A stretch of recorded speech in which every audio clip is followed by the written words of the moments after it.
भाई बहनों का मैं अभिवादन करता हूं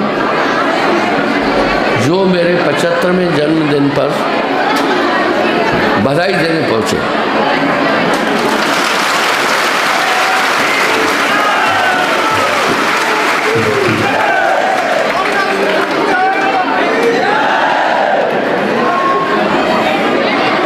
लेकिन जब आदमी जन्मदिन मनाता है उसे एक बात सोचनी चाहिए उस समय, वो ये कि आज मेरे जीवन के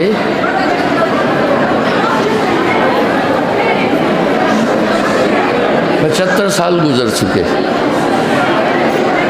हर आदमी को सोचना है ये साल मेरा गुजरा, इसमें मैंने कौन कौन सी गलतियां की, क्या मैंने समाज के लिए उसके कल्याण के लिए कोई काम किया है। जिस भूमि पर हम जन्मे हैं उसके प्रति भी हमारा कर्तव्य है ये सोचना है कि हमने अपने राष्ट्र के लिए, अपनी मातृभूमि के लिए कोई कार्य किया या सिर्फ हम अपने स्वार्थ के लिए जिए। हमारा माता पिता के प्रति भी कर्तव्य है, राष्ट्र के प्रति भी कर्तव्य है, मानवता के प्रति भी कर्तव्य है। मनुष्य सृष्टि का सर्वश्रेष्ठ प्राणी है, इसमें ज्ञान तत्व विशेष है, इसलिए इस अवसर पर सोचना होगा। दूसरा उसे ये सोचना होगा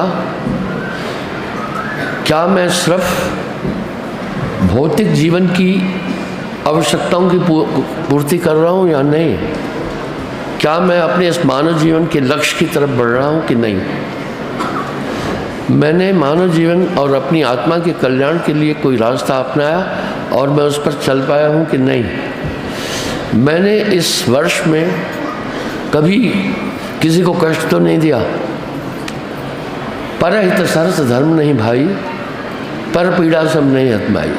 इस एक वर्ष के अंदर मैंने कोई पापिष्ट कर्म तो नहीं किए, इस एक वर्ष के अंदर मैंने राष्ट्र के विरुद्ध तो कुछ नहीं किया, मानवता के विरुद्ध तो कुछ ऐसा काम नहीं किया, और ईश्वर के प्रति भी हमारा कर्तव्य है। ये मानव वासुदेव कुटुम्बकम, ये संपूर्ण विश्व हमारा कुटुंब है। हमने विश्व कल्याण के लिए कोई पहल की क्या, संसार के सभी प्राणियों की सुरक्षा भी की क्या, क्योंकि आत्मवतम सर्वभूतेषु, हमने अपने धर्म के नियमों का पालन किया कि नहीं किया। सिर्फ इतना ही नहीं है, किसी भी धर्म में जन्म लेने से इंसान धर्मिष्ठ नहीं होता है। धर्मिष्ठ वो है जो धर्म के सिद्धांत और नियमों पर चलता है, अर्थात कौन कौन सी गलतियां मुझसे हुई है उस पर गहन पश्चाताप करे। ये सिर्फ मोमबत्ती जलाने का दिन नहीं होता है या हैप्पी बर्थडे का दिन नहीं है।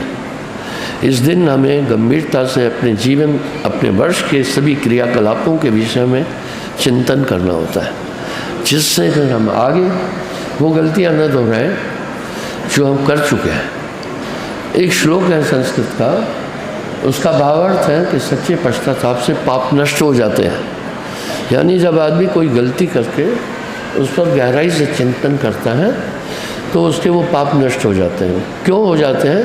क्योंकि वो दोबारा वो पाप नहीं करता है। इसको प्रायश्चित कहते हैं। तो इस समय पर हमें प्रायश्चित भी करना है। दूसरी चीज़ ये देखना है कि हम अपने प्रति भी जिम्मेदार हैं, अपने परिवार के प्रति भी हम जिम्मेदार हैं, अपने गांव के प्रति भी हम जिम्मेदार हैं, अपने राष्ट्र के प्रति, अपनी प्रांत के प्रति भी हम जिम्मेदार हैं, और हम विश्व के प्रति भी जिम्मेदार हैं। क्या हमने अपनी जिम्मेदारियां पूरी की हैं या नहीं की हैं? साथ में ये अमूल्य जीवन है, ये सुदुर्लभ मानव तन है, इसमें प्रमुख जीवन का एक ही लक्ष्य है कि हमने आत्मा के कल्याण के लिए कुछ काम किया क्या, और हमने कुछ परमार्थ किया क्या। परहित सरस धर्म नहीं भाई, पर पीड़ा सब नहीं अधुनाई।